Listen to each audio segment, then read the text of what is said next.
I know exactly what time she left because the clock on her nightstand was still running when I woke up. And the red numbers read 2:47 a.m. like a verdict. That's the thing about digital clocks. They don't soften anything. They just state facts in the dark. Her side of the bed was cold. Not recently vacated cold, not I just got up for water cold. Cold in the way that means hours have passed and no warmth was left behind to negotiate with. I pressed my palm flat against her pillow, the way you do when you already know the answer, but can't stop yourself from asking the question anyway. Her name is Dana Reyes. I want to say that clearly and early, because this story has a tendency to make her sound like a symbol, like a mystery to be solved, or a wound to be circled. She's neither. She's a person. She has a scar on her left knee from a bicycle accident she won't talk about. She drinks her coffee with exactly 1 sugar and always stirs it counterclockwise, which she insists makes a difference. She keeps a lip balm in every jacket pocket because she despises the feeling of dry lips and considers it a personal failure to be caught without one. I know these things. I know her. And that's precisely what made the next 72 hours so difficult to survive. Not the infected, not the breakdown of everything around me, but the gap between how well I knew her and how little I understood what she'd done. The night she disappeared was the first night of the outbreak. Though we didn't have a word for it yet. We had emergency alerts on our phones and a news segment we'd half-watched before bed, something about a quarantine in the Eastern District, some kind of rapidly spreading illness, with aggressive behavioral symptoms in patients. The anchor used the word unprecedented twice.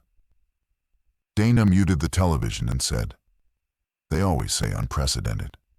They've been saying unprecedented for 6 years." She wasn't wrong.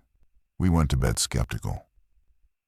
I pulled on jeans in the dark and moved to the hallway. The house felt different immediately. Not quiet the way a house is quiet at 3 in the morning, but quiet in the way a held breath is quiet, intentional, dense. I passed the bathroom, the spare room we'd been arguing about converting into a home office for 2 years, the top of the stairs. Nothing displaced, no lights left on. Her keys were gone from the hook by the front door. Her gray jacket, the one with the lip balm in the left pocket, was not on the coat rack. I opened the front door. The street outside was not what I expected. 2 houses down, the Mercer family's motion sensor light was on, casting a pale cone over their driveway. A car was stopped diagonally across the road, engine off. Driver's door hanging open as though someone had stopped very suddenly and left even faster. On the far sidewalk, something moved. I registered it as a person before I registered that the way it moved was wrong. It wasn't running. It wasn't walking. It was lurching in a tight circle near the base of a streetlight, its head tilting at an angle that suggested the neck muscles were no longer doing their job with any kind of coordination. It made a sound. Low, repetitive. Not a voice anymore. Just a frequency a human throat could produce when the part of the brain managing language had gone dark. I stepped back inside and closed the door. I stood in the hallway for 45 seconds. I counted them because that's what I do when my mind is processing faster than my body can act. I count, I measure, I buy time through numbers. 45 seconds. Then I walked to the kitchen, where the overhead light felt too bright and too honest. And I looked at the refrigerator door where Dana sometimes left notes when she left early for work. There was nothing there. No note, no explanation. Just the familiar cluster of magnets, a ceramic lemon she'd bought in Portugal, a museum stub from a Georgia O'Keeffe exhibition, a small square photo of us at her sister's wedding 3 years ago, holding up nothing at all. Dana was gone. The world outside was breaking.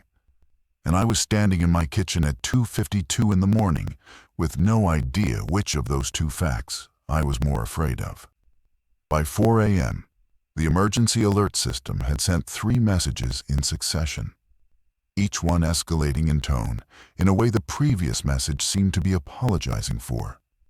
The first said to shelter in place and avoid unnecessary outdoor activity. The second said to lock all exterior doors and windows and to report any individuals displaying erratic or aggressive behavior to emergency services, a number that rang busy when I tried it. The third message was different. It was shorter. It said, "Do not approach infected individuals under any circumstances. This is not a drill." That phrase, "this is not a drill," is a very specific kind of sentence. It doesn't inform. It doesn't instruct. It just strips away the last layer of comfortable disbelief. And once it's stripped, you can't put it back. I had tried Dana's phone 6 times. 6 times it rang, 4 times and went to voicemail. Her voicemail message was casual and slightly distracted sounding, the way voicemail messages usually are. Recorded years ago and never updated because nobody thinks about those things until they're standing in their kitchen at 4 a.m., needing the recorded voice to mean something. I didn't leave a message. What would I say? Call me back. The world is ending. Where are you? The sentence assembled itself in my head and fell apart immediately. I moved through the house methodically. This is the part I want to be honest about. I was looking for evidence of a choice she'd made deliberately, not evidence of a struggle. I need to say that plainly because it matters. The bedroom showed no signs of disturbance.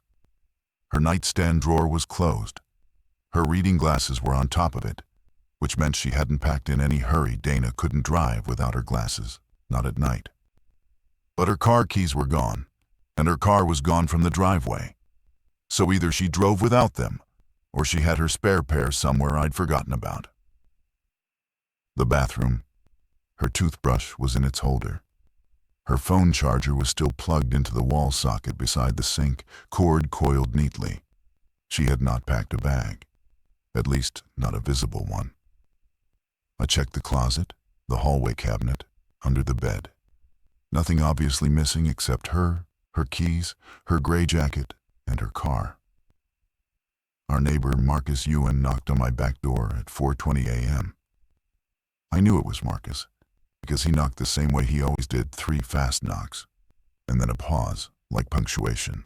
Marcus was 53, a former logistics manager who'd been semi-retired for 2 years. And he had the particular calmness of a man who had organized large systems under pressure for long enough that emergency conditions felt less like catastrophe and more like a problem set. I let him in. "You see the street?" he said, already past pleasantries. "I saw someone," I said, "about an hour ago. There are 3 of them now on Caldwell. One got into the Pattersons' yard." He set a small flashlight on my kitchen counter as though he lived here, which in a crisis Marcus Ewan apparently decided he did. I didn't mind. "Where's Dana?" The question landed harder than it should have, which told me something about my own state of mind, that I'd been managing it, organizing my fear around tasks and observations. And his question had cut straight through the organizing to the thing underneath. "I don't know," I said. Marcus looked at me for a moment, not with sympathy, not yet with assessment. He was reading the room, calculating variables. "When did she leave?" "Before 2:47. "Did she say anything last night? Before bed?" I thought about it carefully. Dana had muted the television. She'd said the thing about unprecedented. She'd refilled her water glass at the sink and brought it to the bedroom. She'd read for maybe 20 minutes a novel she'd been working through for 3 weeks. A thick one with a blue spine whose title I was embarrassed to admit I'd never asked about. She'd turned off her light and said goodnight. That was it. That was the entire final record of her behavior before she vanished. "Nothing," I said. She said goodnight. Marcus nodded slowly. Outside, from somewhere on the street, there was a sound, not a scream, not quite, but something in that register. We both heard it. Neither of us moved for a moment. "We need to think about this house," Marcus said. He was right, and I knew he was right. But some part of me was already pulling in a different direction toward the door, toward the street, toward finding Dana rather than fortifying against the thing that had made her leave in the first place. That tension between the rational thing and the necessary thing is where the next 3 days began. Marcus had a system within an hour. That's the most accurate thing I can say about him. Marcus Ewan arrived at crisis with a system already half-formed, the way other people arrive with opinions. By 5:30 a.m., he had inventoried my kitchen, assessed the structural weak points of my ground floor, and produced a handwritten list on a yellow legal pad, the kind he apparently carried in the cargo pocket of his pants at all times that broke the next 12 hours into prioritized tasks. I watched him work, and I helped where he directed me, and I kept my phone in my hand. "You're going to crack that screen," he said without looking up from the pad. I loosened my grip. I keep checking for a signal. "The network's congested, not down. She can reach you if she's trying to." That sentence had 2 possible interpretations, and we both knew it. I chose not to examine either of them out loud. His daughter Priya arrived at my back door at 6:10 a.m., which surprised me. I'd thought she lived across town near the university. She was 26, a graduate student in environmental science, and she carried a hiking pack that suggested she had left her apartment with more intention than most people were managing that morning. She hugged her father, looked at me, and said, "Still no word from Dana?" "How did you know she was gone?" I asked. "Dad texted me when he came over." She set the pack down on the floor and started unzipping it. "I came through Caldwell. It's bad out there. Someone's car is overturned at the intersection. I don't know how that happened." She said it with the particular flatness of someone who is actively suppressing the emotional register of what she'd witnessed in order to remain functional. I recognized the technique. From the pack, she produced a hand-crank radio, 2 sealed water bottles, a first aid kit, a folded rain poncho, and a small bag of trail mix that she placed on the counter, with the careful deliberateness of someone making an offering. "I also brought this." She held up a folded piece of paper. "It's a map of the district. I printed it last night after the second alert. I thought it might matter." Marcus looked at his daughter with the expression of a man who had not underestimated her, but was nevertheless consistently moved by the evidence of his own accuracy. The radio crackled to life when Priya cranked it. A civil emergency broadcast repeated on a loop the same language as the text alerts, but spoken aloud in a calm, authoritative voice that had been specifically trained to stay measured, which somehow made it worse. The broadcast confirmed what we already suspected. The infection had spread faster than initial assessments had projected. Evacuation corridors in the Eastern District were compromised. Residents were advised to remain in secured structures and await emergency personnel. Await. That word was doing a lot of heavy lifting. "The evacuation corridors were compromised," I said aloud, to no one specifically. "Which means people who left early may have driven straight into it," Priya said. That thought had been living in the back of my mind since I'd found Dana's side of the bed empty.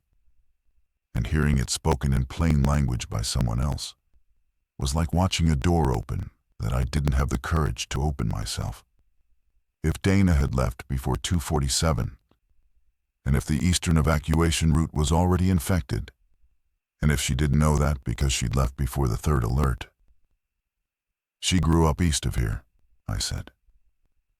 "Her parents are in Millbrook, 20 minutes on the highway." Marcus and Priya exchanged a look. Not a secret look, more like a synchronized breath. The kind shared between people who love each other and are trying to decide how much truth is useful right now. "You can't go after her," Marcus said. Not harshly, practically. "I know," I said. "But knowing and accepting are not the same county, let alone the same house." I went to the front window and looked out at the street. The sky was beginning to lighten at its edges, that thin, colorless light that comes before actual dawn, when everything looks like a photograph that hasn't quite developed. The overturned car at the intersection was visible from here. One infected was moving along the opposite sidewalk in that terrible tilting gait. Pausing, tilting, moving again. I looked at my phone. Still no message from Donna. I looked at the refrigerator door.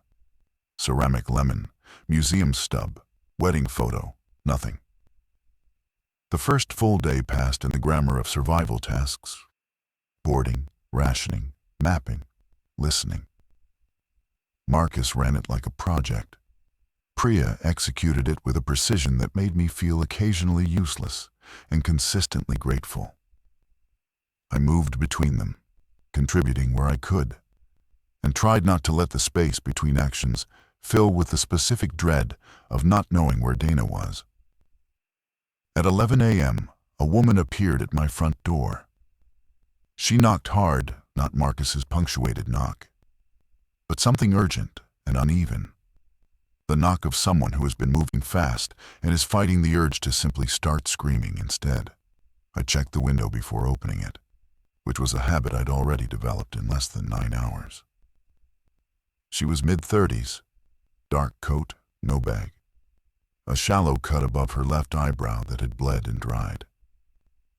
She introduced herself as Claudette Farrow, a name she delivered with the emphasis of someone asserting their humanity against a day that had been trying to reduce her to a body in motion. She lived 4 blocks north. She'd been running since dawn. There were 3 of them in the Garfield parking lot, she said away once she was inside, and Marcus had handed her a glass of water. I cut through the back of Talbot Street. I don't think they follow by scent or anything like that. It seemed more like sound, like movement. She drank half the glass. "Is there anyone else here, on this block?" "The Pattersons left yesterday," Marcus said. "The Nguyens on the corner, I don't know. I knocked at 6 a.m. and got no answer." "They have a son," I said. 16, Lucas. He and Donna. I stopped. The sentence had moved toward her name before I could redirect it. Claudette looked at me. She had the kind of eyes that caught information quickly. "Your wife isn't here?" "She left during the night, before the alerts." Something moved across Claudette's expression, recognition, or the shape of it.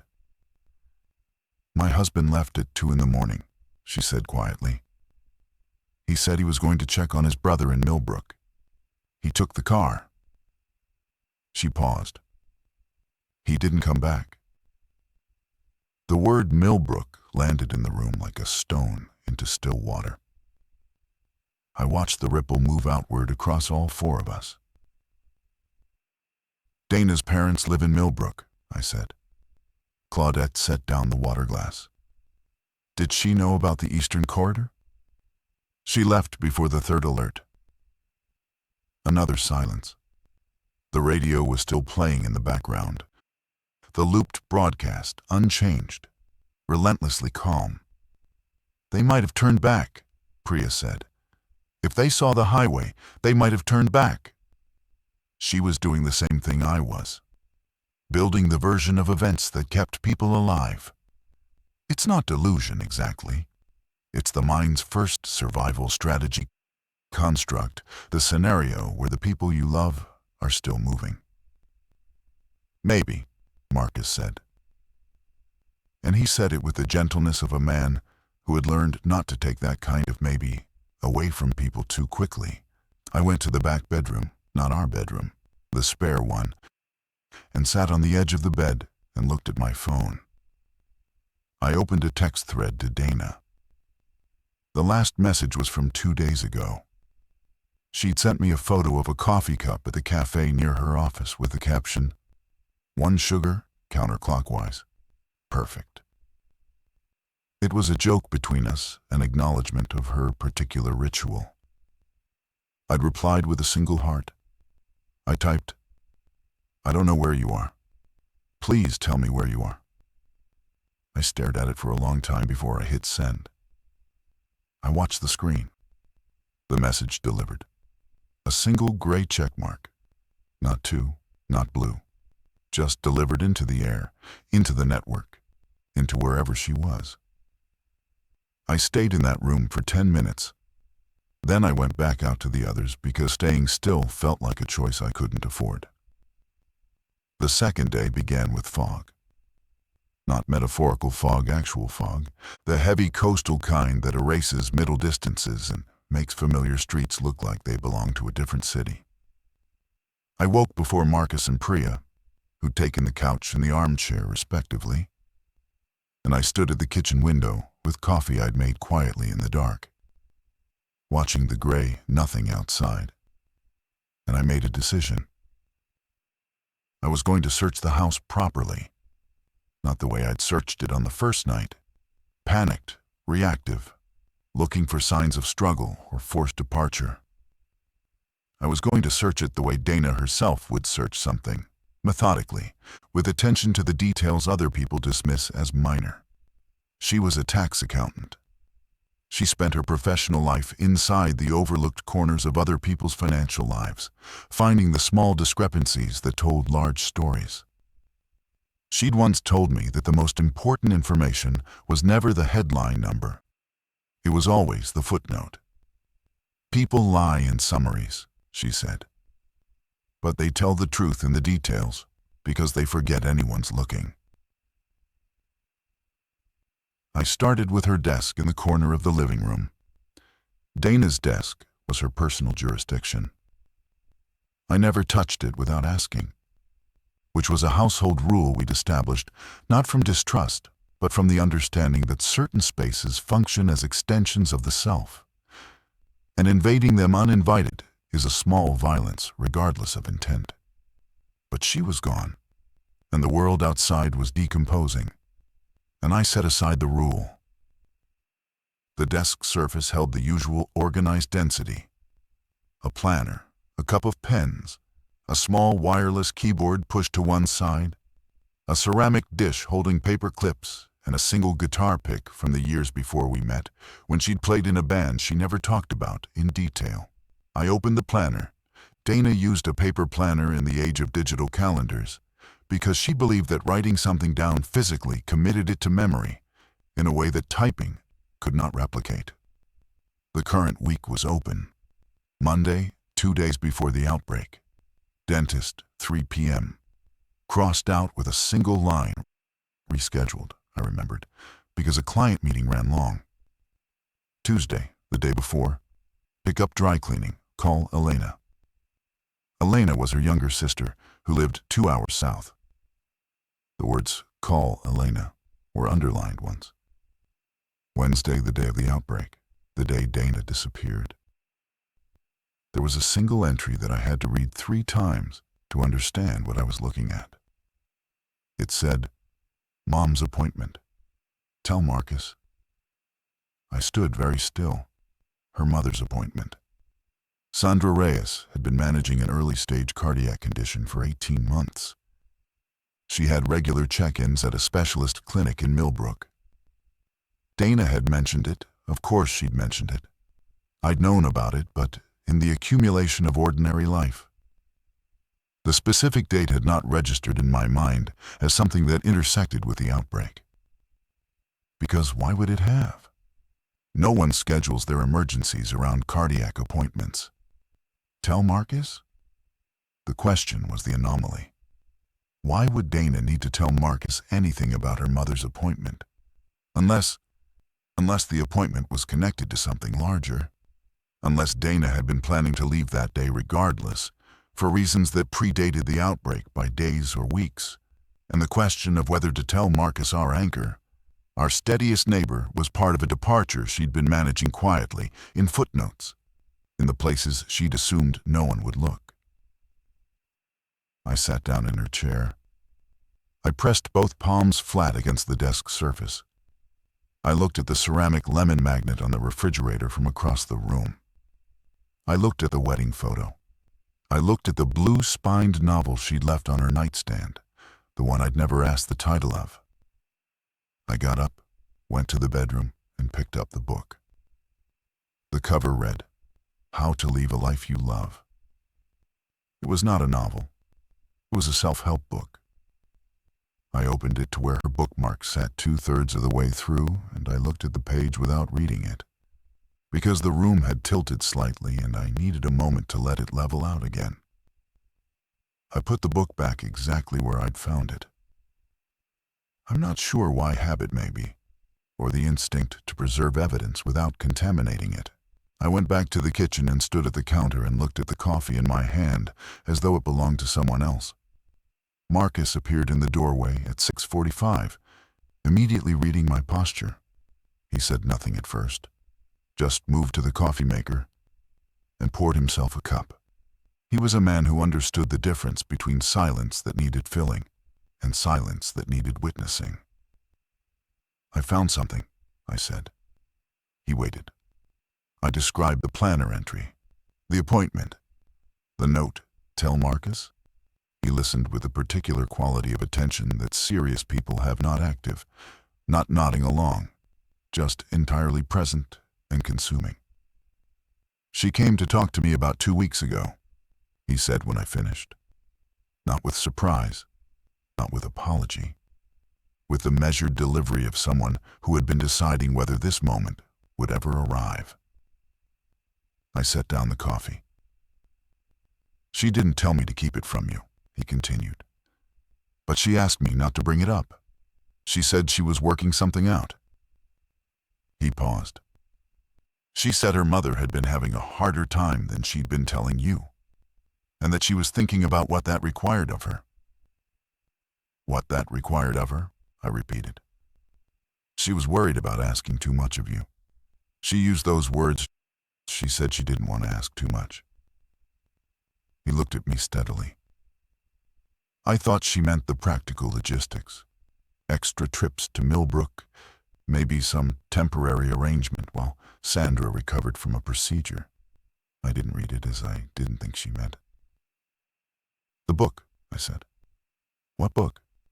I described it, its title, where it had been sitting. He was quiet for a moment. "Marcus." The sound in my voice surprised even me. "Was she leaving me?" He looked at me for a long time. The fog outside pressed against the kitchen window, gray and formless, offering nothing. "I don't know," he said. "I honestly don't know. And that's the truth." Priya appeared then, sleep-creased and quiet, and she looked between us with the alertness of someone who has walked into the middle of something significant. She didn't ask. She picked up her phone, checked it, and said, "The broadcast has changed." We both turned. The radio, still running on the counter, still cycling, had updated. The new message was shorter. The calm voice read it twice before looping. It said that emergency services were operating in limited capacity. It said that civilian movement was strongly discouraged. And then it said something that stopped all three of us.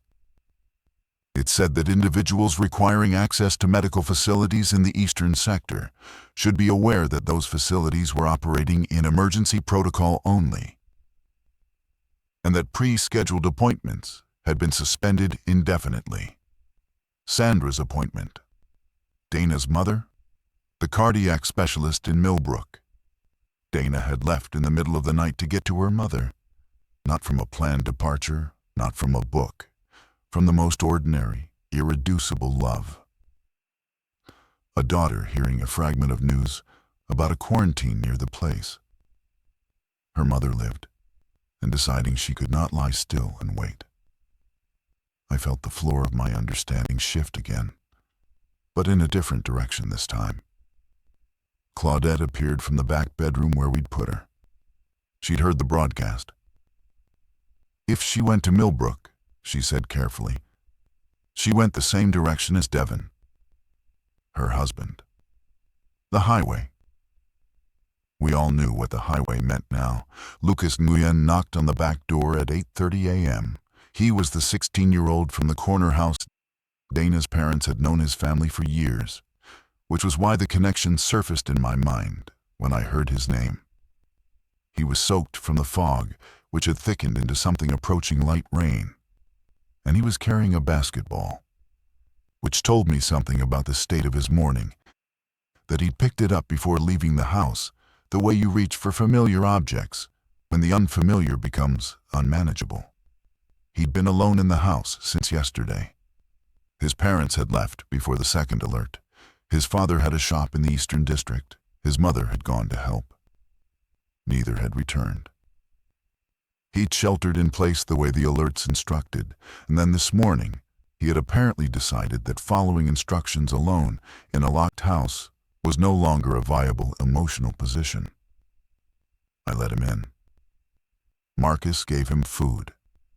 Priya sat with him at the kitchen table and let him talk, not about the big things, about small things at first, the way you have to let a person exhaust the surface before they can reach what's underneath. He talked about his parents' shop, what they sold, the fact that his father kept terrible inventory records on paper because he didn't trust software, the specific smell of the stockroom. And then he said very quietly, as though presenting a question he'd been arguing with all night, "Do you think they knew it would get this bad this fast?" Priya said, "No, I don't think anyone knew."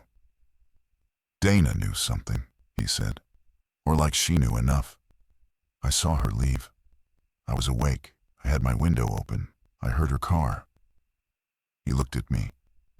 "She was on her phone when she got in the car. She was talking to someone. I could hear her voice, not the words. She sounded..." He paused, searching. Decided, like she'd already made up her mind about something. Decided. I thought about the planner, the book, the appointment, the fog. Tell Marcus? I thought about the version of that 2:47 a.m. departure that wasn't panic, that was its opposite. Calculation.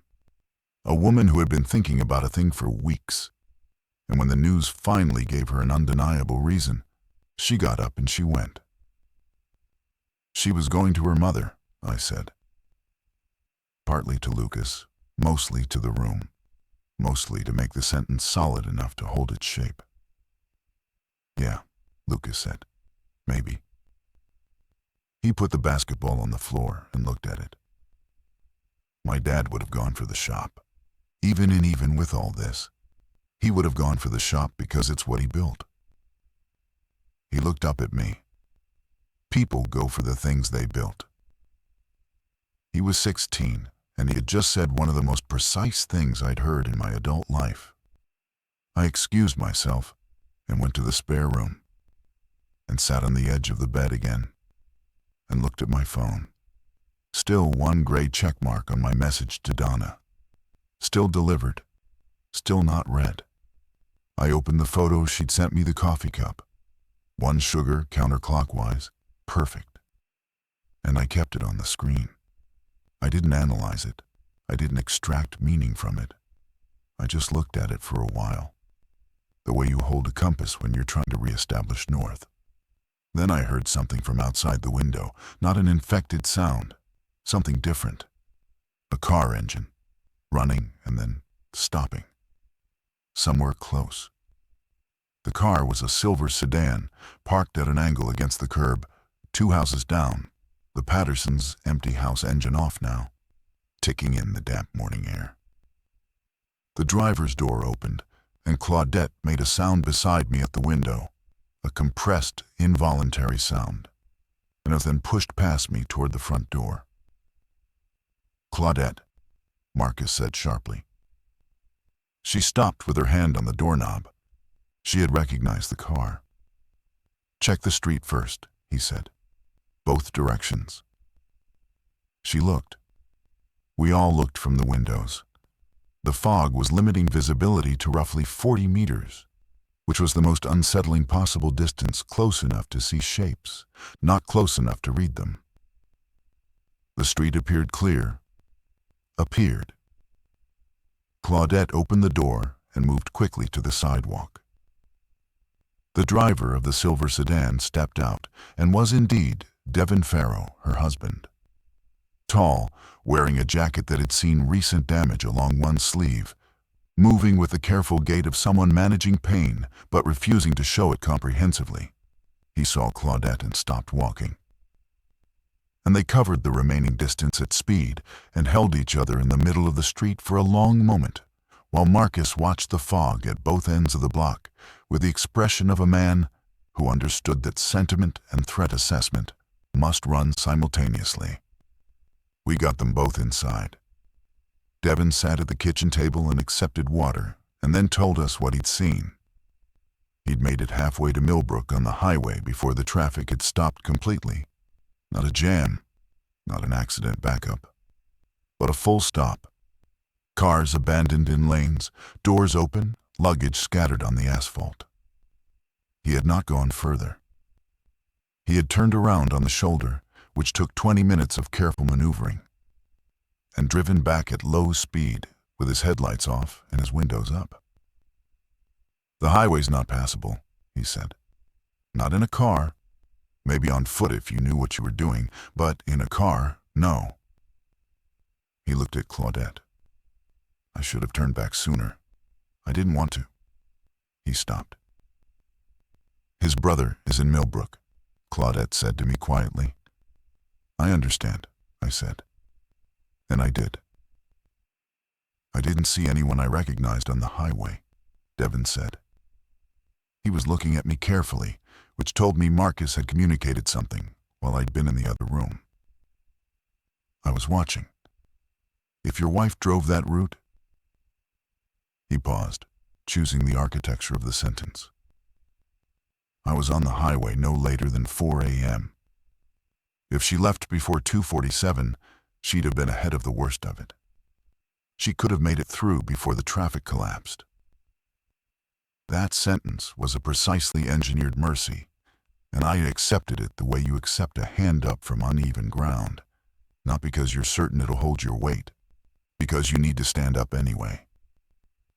She could be in Millbrook, I said. She could be, Devin said. The word could was doing what it always does in these situations, holding open a door that no one can verify, in a house that may or may not be still standing. By midday of the second day, we were 6. Marcus, Priya, Claudette, Devin, Lucas, and me occupying a house that had been built for 2, organized by a competence I can only partially claim credit for. Marcus and Devin had moved into a quiet but unmistakable collaborative efficiency, dividing responsibilities with the practical shorthand of men who trust each other's judgment on instinct rather than history. Priya managed the radio and the map, marking what she could triangulate from broadcast information and Devin's eyewitness account of the highway. Lucas did what Lucas needed to do, stayed useful, stayed moving, processed grief through motion rather than stillness. I functioned. That's the honest description. I contributed, I participated, I made decisions when asked and offered information when relevant.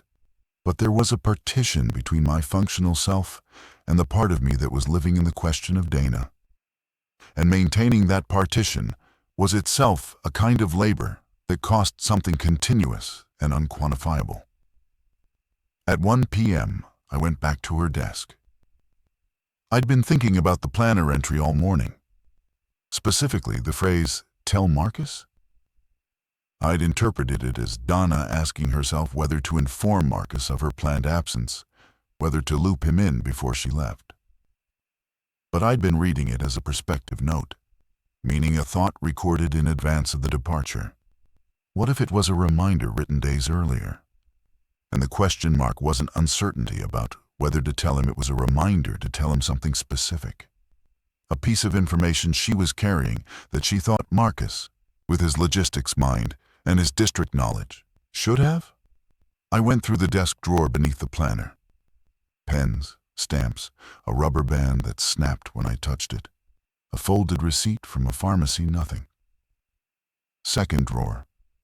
Hanging files, labeled in Dana's precise handwriting. Taxes, insurance, medical. Sandra's name appeared on the tab of a manila folder. I pulled it. Inside were appointment records, prescription lists, correspondence from the specialist. All expected. I replaced it. At the back of the drawer, not in a file. Tucked beneath the hanging file apparatus, a small envelope. White, standard size.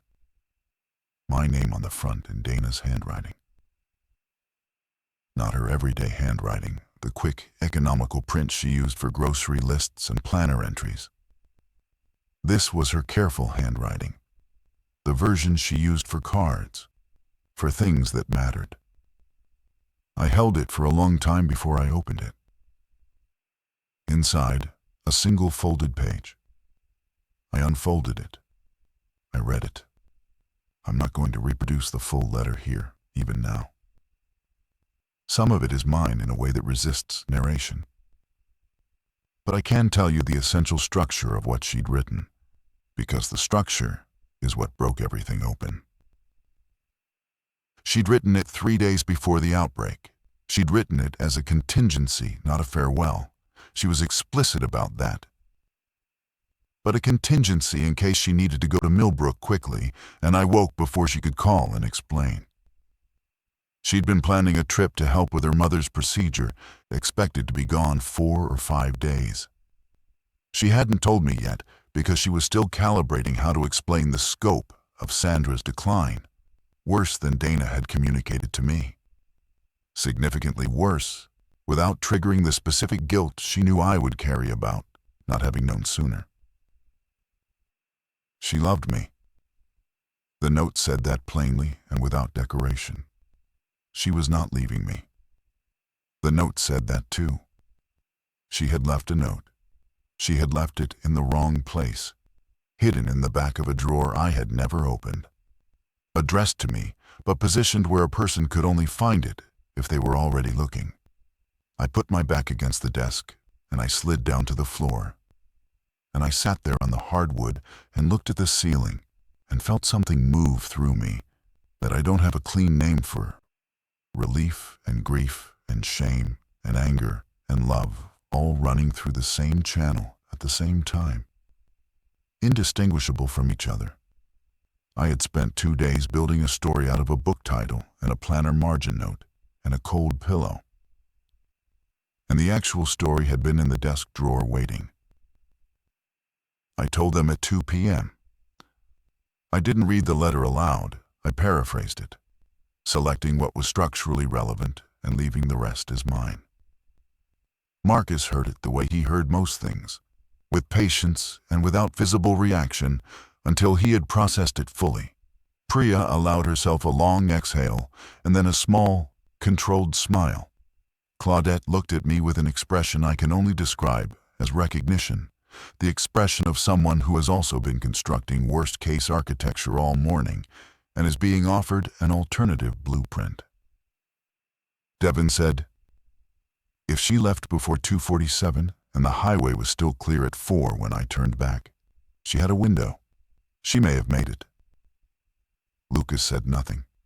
He was looking at the basketball on the floor with the particular focus of someone who was holding very still to avoid being noticed in the middle of a feeling too large to manage publicly. His parents, still unaccounted for. The relief in the room was real, but it wasn't his. I went and sat near him. Not beside him, exactly near him. The spatial equivalent of making yourself available without demanding acknowledgement. After a moment he said, "My dad's shop sells hardware, nails and caulk and pipe fittings." A pause. I always thought it was boring. I used to be embarrassed about it in school. I said nothing. I would give anything to be bored about it right now. I know, I said. We sat in that together for a few minutes. The radio broadcast had changed again, more specific now about the geography of the outbreak, naming districts that had been designated as high-risk zones. The Eastern District, the Highway Corridor. Millbrook was mentioned in passing. Under military monitoring, limited civilian access, not compromised, monitored.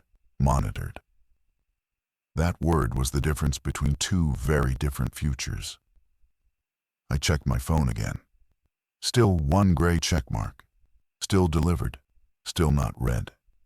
The network congestion had been fluctuating. Sometimes I had signal. Sometimes the messages were queuing. I had to believe she was in Millbrook. I had to believe the letter was the complete truth. I had to believe that monitoring meant there were people there with resources and structure, that the specialist clinic was operating in some modified capacity, that Sandra's procedure had happened or would happen, that Dana was sitting with her mother in a room with a working light and telling her everything was going to be manageable. I had to believe these things, not because I was naive, but because the alternative wasn't useful. And in survival conditions, what isn't useful becomes what you can't afford. At 4 p.m., the power went out. Not flickering, just gone, cleanly and completely, as though a decision had been made. The refrigerator exhaled its last hum. The clock stopped. The radio kept going because it was battery-powered. Everything else simply stopped, mid-function, and the house reorganized itself around the new quiet. Marcus had candles. Of course, Marcus had candles. He had placed them in the kitchen before sunset, and in the early evening light, they turned the room into something almost warm, which was disorienting against the backdrop of the infected sounds that had been slowly populating the street outside as the day had worn on more of them now. A loose and directionless population drifting along Caldwell. I sat at the kitchen table by candlelight and held Dana's note and reread it for the third time, very slowly, word by word, like I was studying for a test I'd already passed. The third night was the hardest one, and I want to be truthful about why. Not because of the infected, though they were there, audible, closer than the previous nights. A collection of sounds that had become part of the texture of the dark, the way traffic used to be. Not because of fear, or hunger, or the particular low-grade misery of sleeping in a house without power in a group of 6 people trying to minimize the noise of their own existence. It was hard because of what happened at 11:17 p.m. My phone showed 2 blue check marks. I was sitting with the phone in my hand. I had not put it down for more than 20 minutes at a stretch in 3 days. And the message I had sent Dana on day 1, the one that had been sitting at a single gray check mark since I'd sent it. Updated. 2 check marks. Blue, red. And then immediately, 3 blinking dots. She was typing. I stood up so fast I knocked my knee against the desk in the dark, and I didn't feel it. I moved to the kitchen doorway and stood in the candlelight and watched those 3 dots pulse.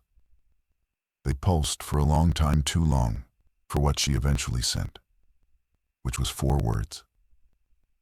I found your note. I stared at it. My hands were not steady. I typed back, what note? The dots again. Then, the one you left on the refrigerator door, before the alerts. I found it just now. I hadn't left a note on the refrigerator door. I had not left any note anywhere. I stood in the kitchen at 11:17 p.m. on the 3rd day of the outbreak, and I looked at the ceramic lemon and the museum stub and the wedding photo. I looked at the space between them, the space where a note could be held by a magnet. The space I had examined twice and found empty.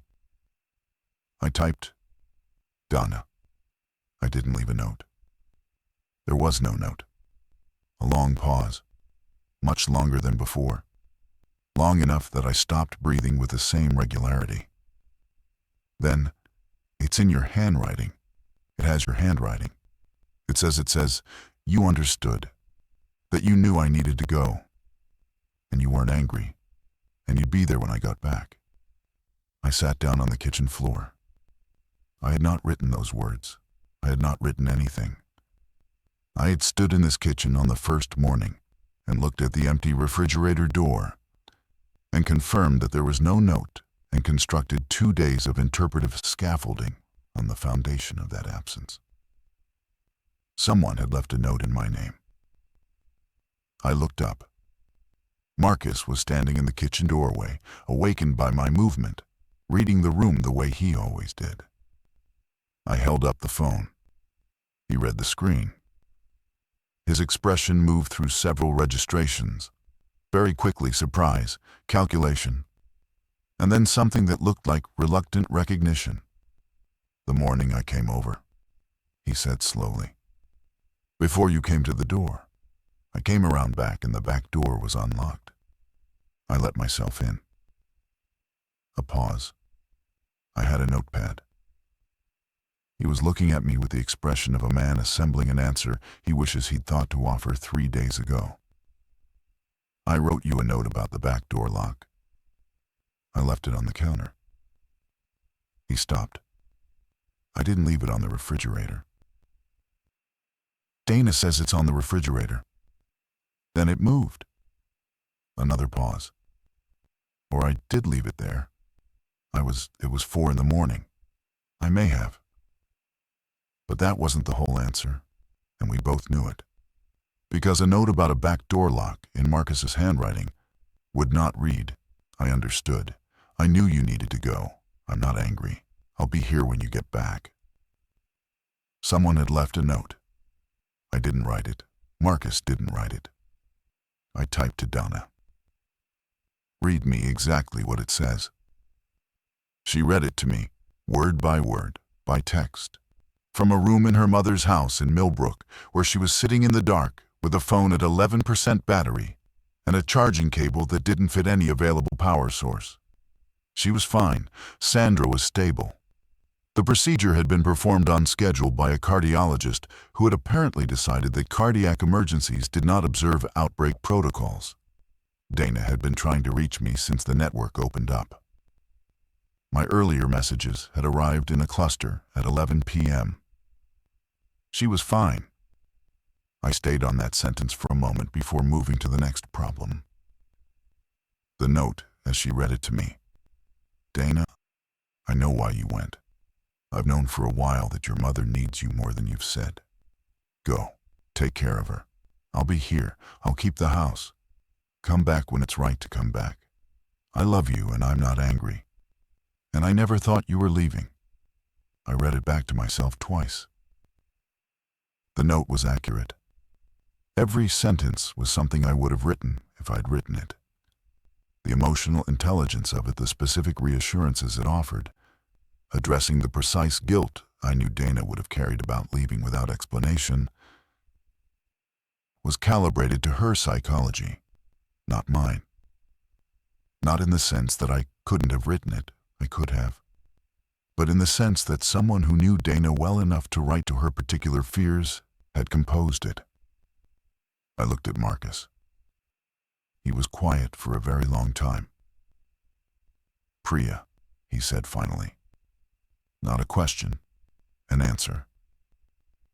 Priya appeared in the kitchen doorway a moment later, and I understood from her expression that she had been awake and listening from the hallway. I wrote it, she said.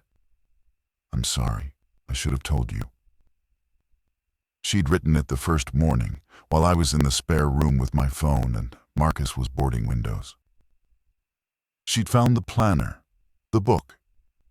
She'd read the situation the same way I had, but she'd read Dana's psychology more accurately than I had.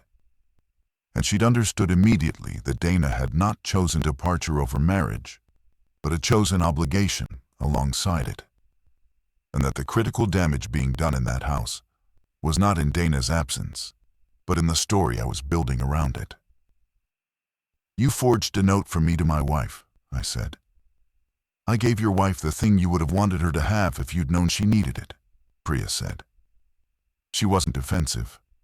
She was tired and honest, and completely unapologetic in the particular way of someone who would make the same choice again.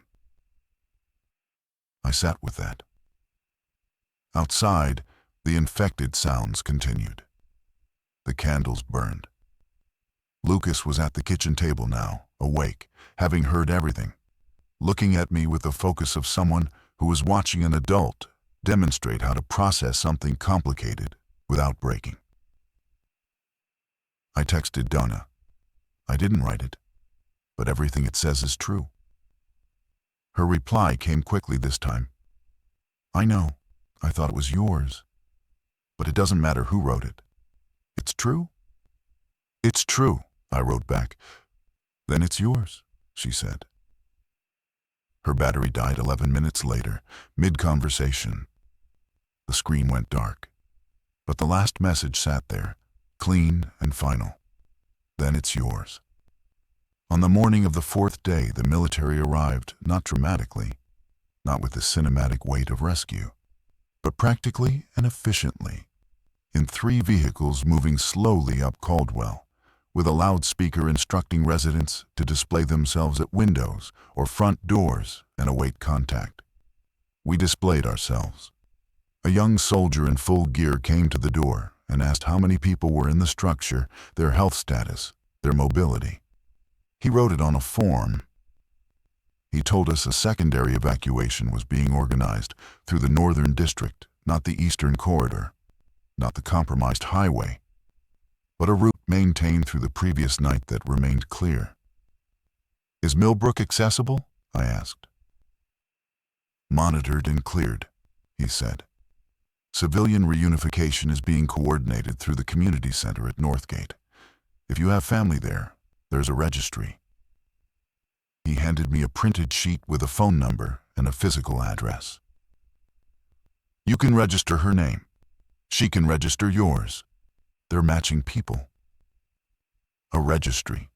A phone number. Something so ordinary, it felt like a relic from a different world. The kind of bureaucratic mercy that only becomes visible when you've spent 3 days in a house without it. Lucas had been standing slightly behind me during this exchange. When the soldier mentioned civilian reunification, he stepped forward and asked about the Eastern District, about a hardware shop, about a man named Raymond Nguyen, and a woman named Sophia Nguyen. The soldier said he didn't have specific information about individuals, but took the names. He wrote them on the form beside ours. Lucas watched the soldier write his parents' names and then stepped back and looked at the floor. And I put a hand briefly on his shoulder, briefly, because he was 16, and physical comfort from near strangers required calibration, and said nothing because nothing was the right volume for that moment. We packed what we could carry, which was less than we wanted and more than we'd arrived with. And we gathered in the living room as a group of 6 at 9 a.m. Marcus checked the room the way he checked everything thoroughly, practically, with the quiet satisfaction of a man who does not leave work half-finished. Priya folded the map and put it in her jacket. Claudette held Devin's hand with a grip that had not loosened since he'd returned. Lucas had the basketball under one arm. I stood at the front door and looked back at the house. The ceramic lemon magnet, the museum stub, the wedding photo, the space where a note had been, by the note Priya had written in my name, the note that contained the true things I would have said if I'd known to say them before Dana left. I thought about the self-help book on the nightstand, the book I'd built a story from, the book whose title I'd let become evidence of an intention that wasn't there. How to Leave a Life You Love. Maybe Dana had been reading it about her mother, about Sandra, about the life in Millbrook that was contracting, about what it means to watch someone you love lose their hold on the life they've built. I hadn't asked. I had assumed. I had taken the footnote and made it the headline. I took the wedding photo off the refrigerator. I put it in my jacket pocket, next to where Dana would have kept her lip balm. We went out into the morning. The walk to the Northgate evacuation point took 40 minutes, and I want to describe it honestly rather than cinematically, because honest is what it deserves. The street was quiet in the particular post-event way that cities sometimes go quiet, not peaceful, but emptied. The infected were sparse at that hour, or had moved elsewhere, or had been managed by the military presence that was becoming more visible as we moved north. We walked in a loose formation, Marcus and Devon at the front, reading the route. Priya and Claudette in the middle, maintaining awareness. Lucas and I at the rear, saying very little. We saw 3 infected during the walk, 2 at a distance, moving away. 1 in a driveway on Talbot Street, stationary against a fence, making that low, recursive sound. Its head turned toward the sky at the angle I'd learned to identify as the signature of the thing it had become. The soldier who'd been walking parallel to our group on the far side of the street dealt with it with a practicality I could not fully process emotionally in the moment and filed away for later. Northgate Community Center had been converted with the speed of organized emergency response. Tables, cots, a medical triage station, a registration desk staffed by 3 people moving with the controlled urgency of volunteers who have found the task they were built for. The room held perhaps 80 people.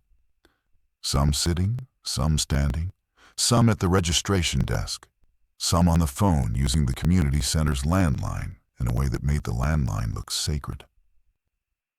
Marcus registered our group. Priya checked in with a medical volunteer about a cut on Devon's arm that had been assessed and rebandaged in the house, but deserved a second opinion. Claudette made her way to the registration desk and gave them Devon's brother's name. Lucas sat in a chair near the window, with the basketball on the floor at his feet, and stared at the registration desk with the focused stillness of someone who has made the act of waiting into the only available form of prayer. I went to the registration desk and gave them Dana's name. The volunteer, a middle-aged woman with reading glasses on a beaded chain, typed it into a laptop running on what I assumed was a generator circuit. She looked at the screen and said, "Dana Reyes?" "Yes." "She's registered," the woman said. "She registered from Millbrook at 7:15 this morning." The sentence arrived and landed and rearranged the internal architecture of the last 3 days into something I could finally, barely, stand inside. Is she going to be here?" The question came out with more fracture in it than I intended. "The Millbrook group is en route," the woman said. "Estimated arrival within the hour." She looked at me over her glasses with the particular warmth of someone who has been delivering both kinds of news all morning and is deeply grateful to be delivering this kind. "You can wait here." I went and sat near the window, near Lucas, near the basketball and the watching and the waiting that had become the shared language of everyone in that room. I put my hand in my jacket pocket. The wedding photo was there, its corner sharp against my palm. I left it there and I waited. She walked in at 10:43 a.m. gray jacket, hair pulled back the way she does it when she's been up too long and practicality has overtaken preference. Her eyes moved across the room with the systematic scan of someone who is looking for a specific person and knows they're here. She found me before I reached her. We stood in the middle of the community center floor and held on. And I didn't say anything for a while, because the things I needed to say were not built for public spaces or immediate delivery. They needed time. They needed the privacy of a regular room, a working light, coffee with 1 sugar. She pulled back and looked at me. "You found the note," she said. 3 days later, I said. I found the right note 3 days later. She didn't ask what I meant. She already knew what I'd done. Built the wrong story in her absence, assembled the footnotes into a headline that wasn't true. She knew because she knew me. Because knowing someone is precisely this: understanding the particular shape of their errors as well as their intentions. I took the wedding photo from my pocket and put it in her hand. She looked at it for a moment, then at me. I don't know if that constitutes a resolution. I know that Marcus's hand is steady. I know that Priya writes what people mean when they cannot say it. I know that Lucas found his parents at the Northgate desk at 11 a.m. and didn't say a word, just reached out and held his father's arm and stayed there. I know that survival doesn't explain itself. It just continues. And we continued.